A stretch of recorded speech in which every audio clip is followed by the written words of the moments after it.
Fala, delírios! Beleza? Vocês me pediram e eu ressuscitei o canal.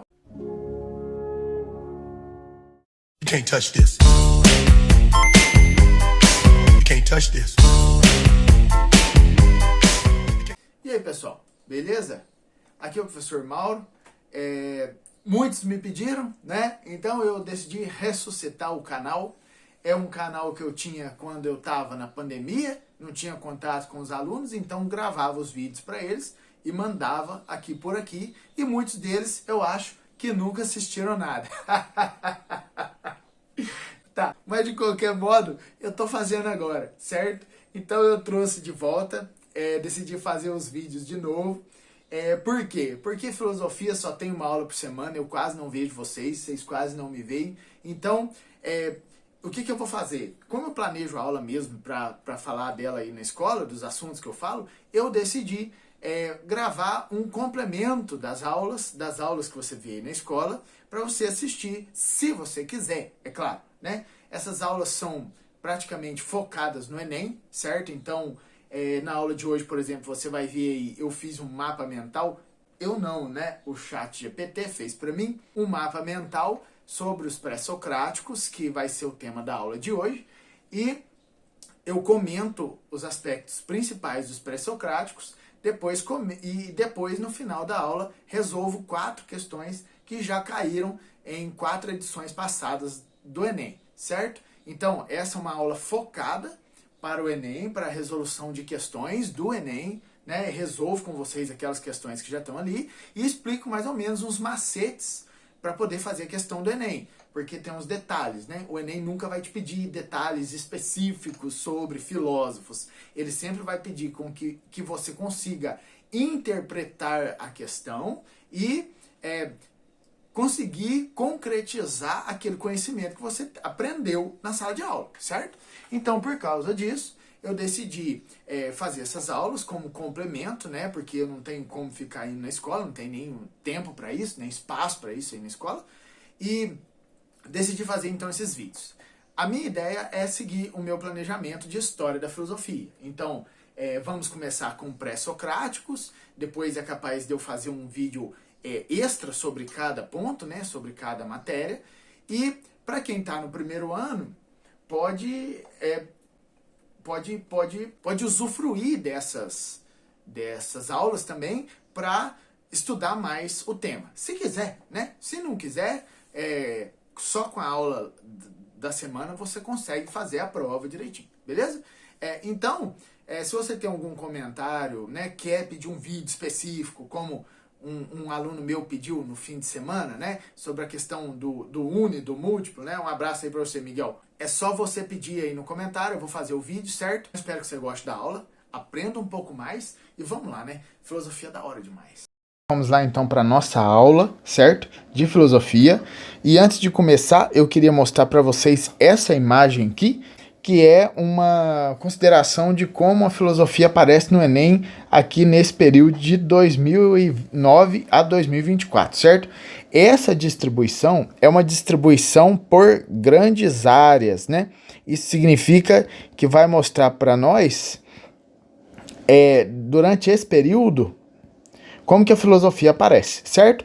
Então nós podemos ver aqui, logo no começo, que filosofia antiga é disparado a maior porcentagem de questões que o Enem vai cobrar de você, certo? Então, de filosofia antiga o que nós entendemos é isso aqui, né? Pré-socráticos, Sócrates, Platão, Aristóteles e escolas helenísticas ou período helenístico, que você vai estudar logo depois de terminar ali a filosofia antiga, na transição para a filosofia medieval. Medieval aqui, né, que é muito pouco popular nos dias de hoje, representa apenas 4%, e filosofia contemporânea, que nós vamos estudar geralmente aí no terceiro ano do ensino médio, 9%, certo?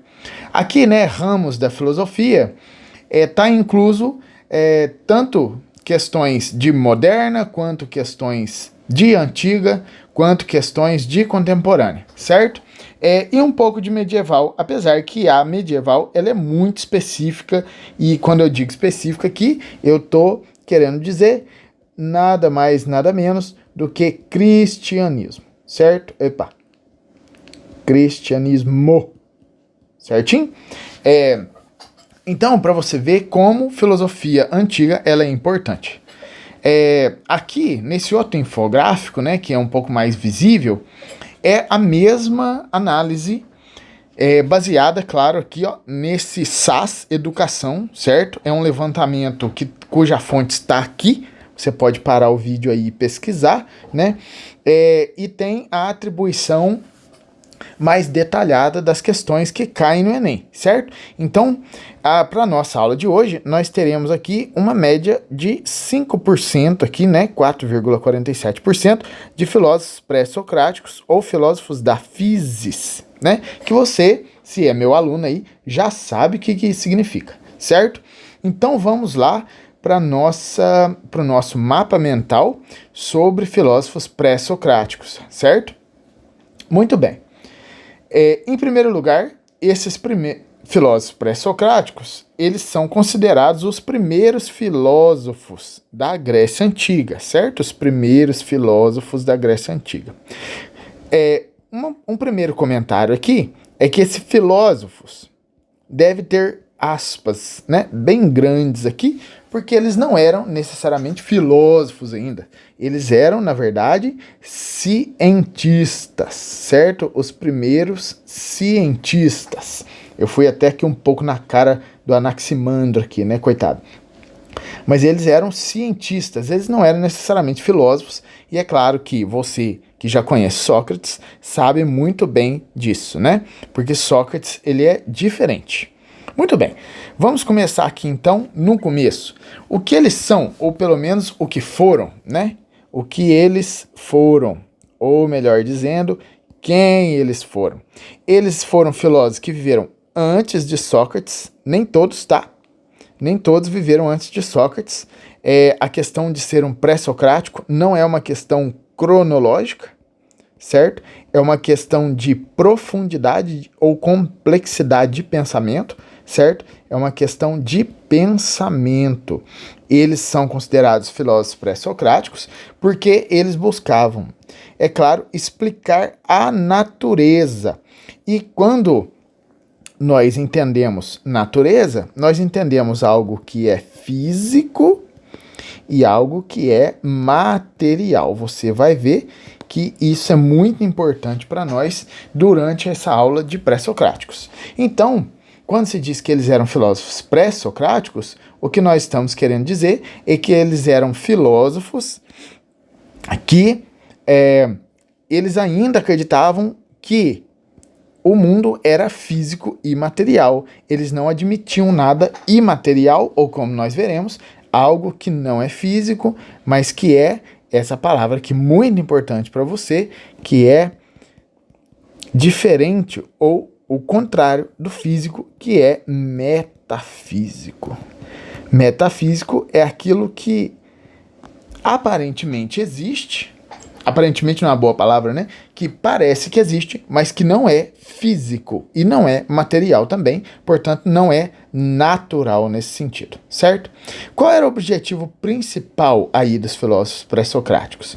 É isso aqui. Isso aqui vai cair no Enem com certeza, e você vai ver depois quando formos realizar as atividades, né? Que o objetivo deles era encontrar o princípio que em grego é chamado de arché, não é arché, tá bom? Não é ritmo musical ali do norte e no nordeste. Arché, não é axé, certo? O que é arché? Arché, em grego, significa origem. Da onde vem a palavra arquétipo, arqueólogo, arcaico, certo? Arché significa origem. Origem do quê? De todas as coisas, né? De tudo. O elemento ou a realidade fundamental que origina e explica o universo. Portanto, isso aqui, né? O arché, ele é o princípio originador e unificador de tudo. Nós podemos chamar isso aqui, ó, essa parte aqui, ó, que origina e explica o universo, de cosmogonia. Gonia em grego tem origem, certo? Se você sabe biologia, você sabe o que são gônadas. E cosmos, que significa ordem em grego, mas que nós consideramos aqui também como mundo, a origem do mundo, certo? Então cosmogonia significa origem do mundo. Para os filósofos pré-socráticos, essa origem do mundo podia ser chamado de arqué, certo? Então, nós passamos aqui de quem eram os filósofos pré-socráticos para seu objetivo principal, encontrar a arqué, certo? E os temas centrais que eles estavam querendo discutir era a origem e a composição do mundo, né? Quando falar origem, você não pode esquecer disso. Eu sei que ali está escrito com C, né? Mas para evitar, podemos escrever aqui com K também, evitar qualquer mal entendido. A transformação das coisas, que é algo que eu vou falar numa aula separada, certo?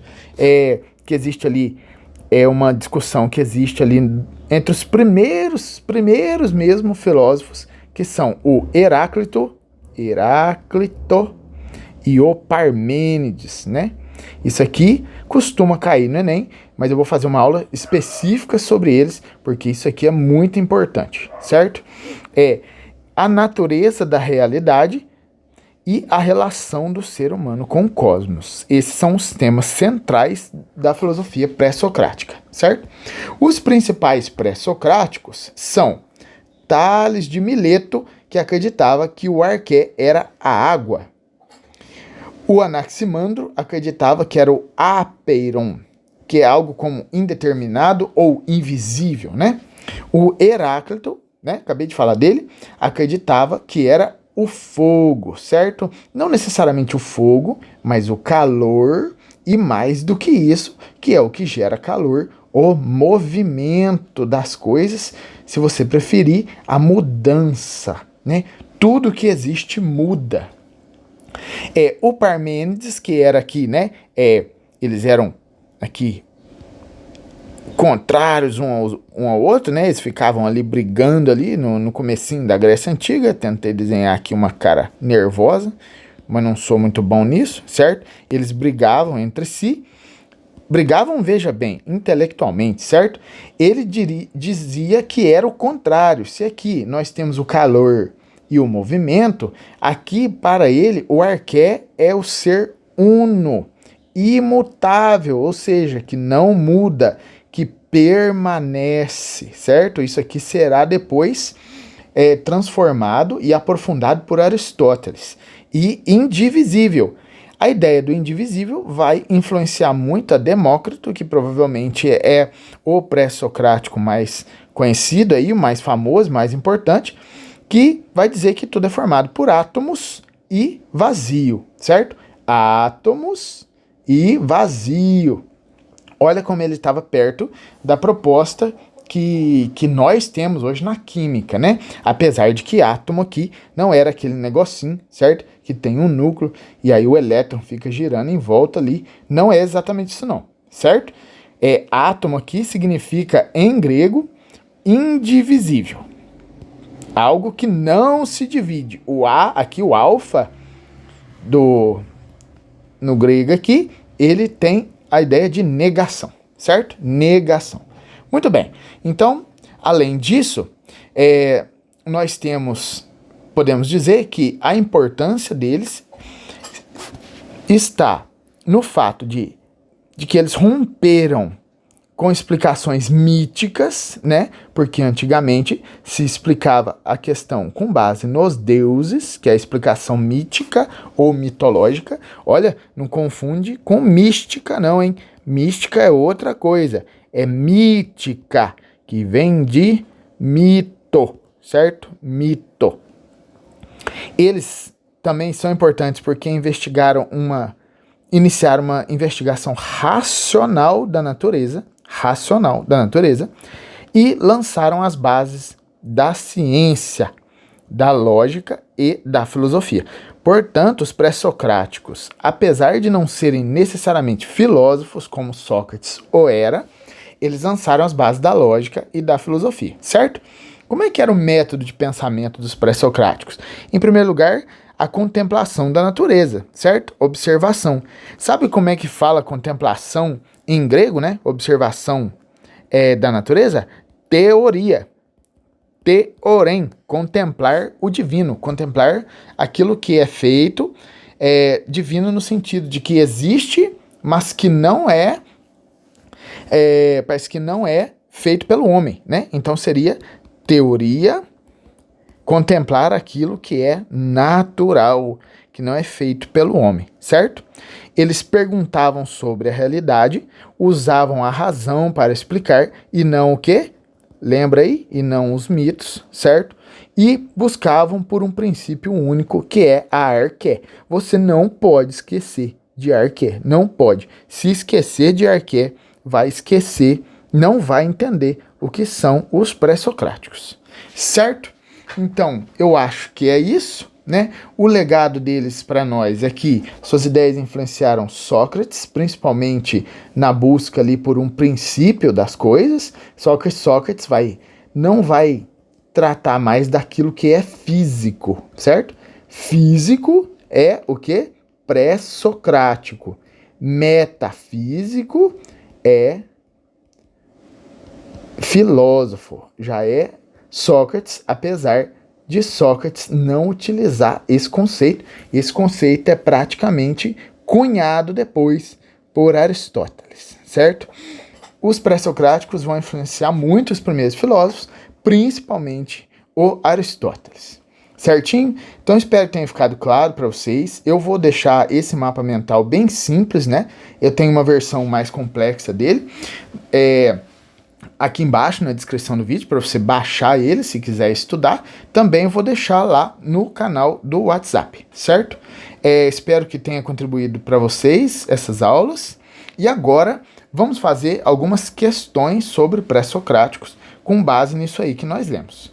Vamos lá então.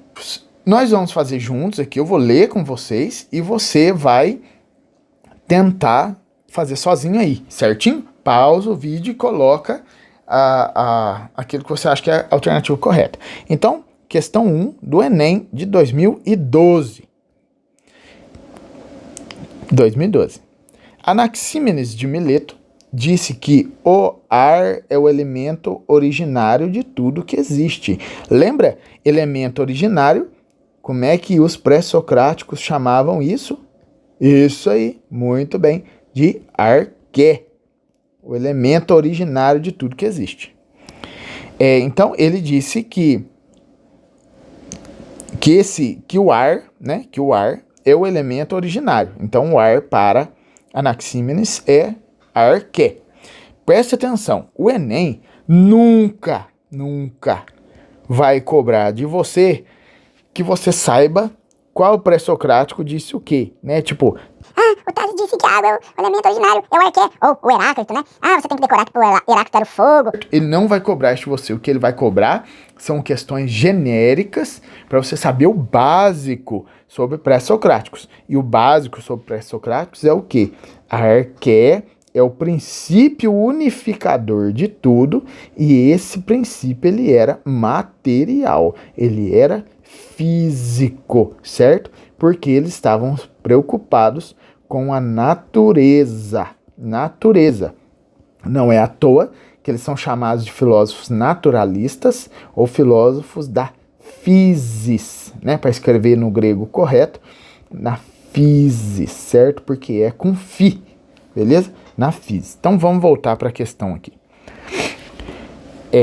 O ar é o elemento originário de tudo que existiu e existirá, e que outras coisas provêm de sua descendência. Quando o ar se dilata, transforma-se em fogo, ao passo que os ventos são ar condensado. As nuvens formam-se a partir do ar, por filtragem, e ainda mais condensadas, transformando-se em água. A água, quanto mais condensada, transforma-se em terra, e quando condensada ao máximo possível, transforma-se em pedras. É claro, né, gente, que nós sabemos que não é isso, né? Que o ar não vira tudo isso aqui. Mas para Anaxímenes, naquela época, ele acreditava que o ar é o elemento principal. Não importa se isso aqui é verdade ou não, que o ar ele se condensa, transforma em nuvem, que se condensa em água, e água se condensa em terra, e terra se condensa em pedra. Nada disso. O que importa para nós é que Anaxímenes acreditava que Arqué era o ar, certo? E Arqué, você sabe, é a origem de tudo, de tudo. Então, texto 2. Um texto aqui da filosofia medieval, certo? Então preste atenção que o Enem vai pedir para você depois. Basílio Magno, filósofo medieval, escreveu o seguinte: Deus, como criador de todas as coisas, está no princípio do mundo e dos tempos, certo? Olha só, Deus aqui então, na Idade Média, vai ocupar o lugar de origem de tudo que existe, certo? Criador ex nihilo, certo? A partir do nada. Quão parcas de conteúdo se nos apresentam em face desta concepção as especulações contraditórias dos filósofos, para os quais o mundo se origina, ou de algum dos 4 elementos, como ensinam os jônios pré-socráticos, ou dos átomos, como julga ou julgava, Demócrito. Na verdade, dão a impressão, aqueles filósofos jônios, também conhecidos como pré-socráticos, de quererem ancorar o mundo numa teia de aranha, em algo que se dissolve fácil e algo que é muito amaranhado, Então, o que ele está falando aqui no texto 2? Que, a partir da perspectiva de Basílio Magno, que é um filósofo da Idade Média, ele entende que essa concepção aqui é uma concepção muito fraca da realidade. Vamos ver o que o Enem pede. Filósofos dos diversos tempos históricos desenvolveram teses para explicar a origem do universo, a partir de uma explicação racional e não mitológica. As teses de Anaxímenes, filósofo grego antigo, e de Basílio, filósofo medieval, têm em comum na sua fundamentação teorias que o quê? Presta atenção, o que há de comum? Olha aqui, presta atenção, vamos voltar aqui. O ar é o elemento originário, certo? Tá nessa parte aqui, deixa eu apagar essa bagunça aqui pra gente voltar, certo? O ar é o elemento originário de tudo que existe. E aqui que ele vai dizer que Deus está no princípio do mundo e dos tempos. Então vamos lá na questão V. Que teorias que eram baseadas nas ciências da natureza? Não. Por que não? Porque na ciência da natureza não se encaixa no segundo texto. Refutavam, ou seja, iam contra as teorias dos filósofos da religião, logicamente que não, certo? Tinham origem nos mitos das civilizações antigas? Não, praticamente. Por quê? No segundo texto, o que nós temos é filosofia medieval, não é baseada em civilizações antigas, certo? Letra D, postulavam. O que postulavam? Colocavam, estabeleciam um princípio originário para o mundo, certo? Essa aqui é a certa. Essa é a certa. Princípio originário para o mundo. Tá vendo? Não é necessariamente um conhecimento específico de pré-socráticos. É um conhecimento, vamos marcar aqui de verdinho, é um conhecimento que é geral de pré-socrático. E o de baixo, hein, professor? Defendiam que Deus é o princípio de todas as coisas. Na Idade Média, sim, Mas na Idade Moderna, na Idade Antiga, com os pré-socráticos, de jeito nenhum. Muito bem, vamos ver essa questão aqui do Enem de 2021. Aquilo que é quente necessita de umidade para viver, e o que é morto seca. E todos os germes são úmidos, e todo alimento é cheio de suco, molhado, Ora, é natural que cada coisa se nutra daquilo que provém. Isso aqui é um trecho, um pequeno fragmento de Tales de Mileto. E Tales de Mileto é um filósofo que, se você prestou atenção lá, no mapa mental, você vai lembrar que para ele a Arqué era a água. A água. Então, olha aqui, nós vimos que tudo tem a ver com água. Umidade, o que é morto seca, portanto, o que é vivo está, de certa forma, molhado, né? Ou úmido.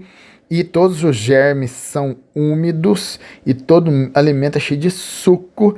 Tudo que tem a ver com água, né? Com algo molhado. Presta atenção, porque esse conhecimento você não precisa ter. Vamos lá. Presta atenção aqui nas alternativas.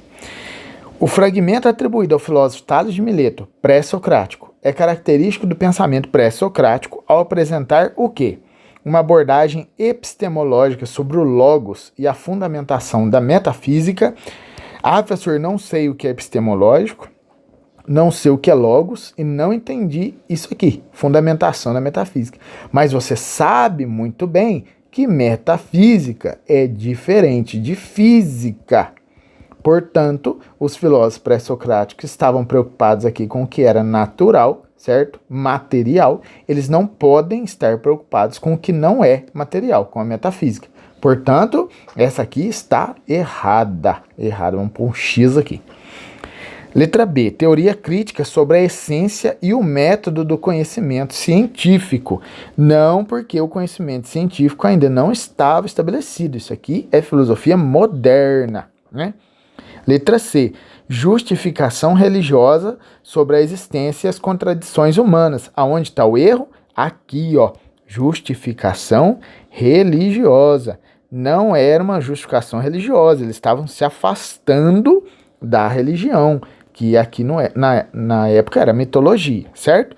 Letra D, elaboração poética sobre os mitos e as narrativas cosmogônicas. O que é cosmogônicas? Origem do universo, não é isso? Não é uma elaboração poética, ela é racional e científica e muito menos sobre os mitos, certo? É sobre a natureza, então tá errado. Nos sobra essa aqui, que é uma explicação racional sobre a origem e a transformação da physis. Opa, a physis que é algo físico. Physis é natureza em grego. Natureza, certo? Muito bem. Vamos ver aqui a questão 3 do Enem de 2022. Empédocles, outro filósofo pré-socrático, estabelece 4 elementos corporais: fogo, ar, água e terra, que são eternos e que mudam, aumentando e diminuindo mediante mistura e separação. Mas os princípios propriamente ditos, pelos quais são movidos, são o amor e o ódio. Isso, o que ele está falando? Ele está falando que tudo é composto por esses 4 elementos e eles se misturam de maneiras diferentes por 2 princípios de amor e ódio. Tá, presta atenção, não seja bobo não. Amor é o que une, certo? E ódio é o que repele. Repele, você sabe o que é repele, né? Então, não é que ele tá falando que a água ama o ar, certo? Como se fosse uma historinha do Avatar. Não é isso não. O que ele tá falando é que existe uma força da natureza que ele chama de amor, certo? Que une as coisas, e uma que ele chama de ódio, que repele as coisas. São forças naturais. Não é como se a terra odiasse a água, porque deixa ela molhada. Nada disso, certo? Não delira. Muito bem. Pois é preciso que os elementos permaneçam alternadamente em movimento, sendo ora misturados pelo amor, unidos pelo amor, olha que lindo, e ora separados pelo ódio, tá certo? Então, forças naturais. O que você tem que saber? Que Empédocles era um filósofo pré-socrático e que ele estava preocupado com a origem de tudo. Vamos ver aqui o que está pedindo? O texto propõe uma reflexão sobre o entendimento de Empédocles acerca da arqué. Arqué. Você sabe o que é arqué? Origem material e física do mundo, certo? Uma preocupação típica do pensamento pré-socrático. Por que essa é uma preocupação típica do pensamento pré-socrático? Lembra? Eles estavam preocupados com aquilo que é natural. Bora lá, então. Exalta a investigação filosófica? Não. A investigação filosófica ainda não existia, certo? Transcende, vai além do mundo sensível? Não, exatamente o contrário. Fica no mundo sensível. Evoca, traz, né, à tona uma discussão cosmogônica, certo? É exatamente isso aqui, né? Essa aqui é a questão certa. Ela evoca uma discussão cosmogônica. O que é cosmogônica mesmo? É origem do universo. Olha que a questão não está pedindo para você saber ou não Empédocles. Está pedindo para você falar sobre qual era a preocupação típica do pensamento pré-socrático. Qual era a preocupação típica deles? Encontrar a origem do universo. Nós chamamos isso aqui de cosmogonia. Fundamenta as paixões humanas? Não, paixões aqui tá tentando te confundir por causa do uso de amor e ódio. E eu te expliquei que isso aqui são forças da natureza. Nós podemos chamar isso, talvez, de magnetismo hoje.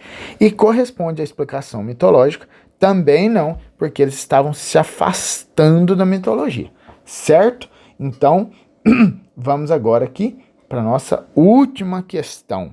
Última questão do Enem do ano passado, certo? Presta atenção, senão você não vai entender. Texto 1, fragmento aqui do Heráclito. Em conjunto, todo e não todo, unido e separado, em consonância e em dissonância. De todos um e de um todos, certo? Aqui, no texto 2, Deus é dia, noite, inverno, verão, guerra, paz, saciedade, fome. Veja bem, o que nós percebemos aqui? Todo e não todo, unido e separado, são o que nós podemos chamar de dualidades, né? De dualidades. São duplos, são ambivalências. O que é uma ambivalência? É algo que vale tanto como positivo quanto como negativo, certo? Então aqui nós podemos escolher uma palavra-chave aqui, tá falando que tudo é duplo, certo? E aqui, Deus é dia e noite, inverno, verão, guerra e paz, saciedade e fome, certo? Olha, positivo, negativo, positivo, negativo, aqui também, né, um oposto do outro, né? Positivo e negativo, e aqui também positivo e negativo. Então, outra coisa nós temos tudo é duplo, certo? Tudo é duplo.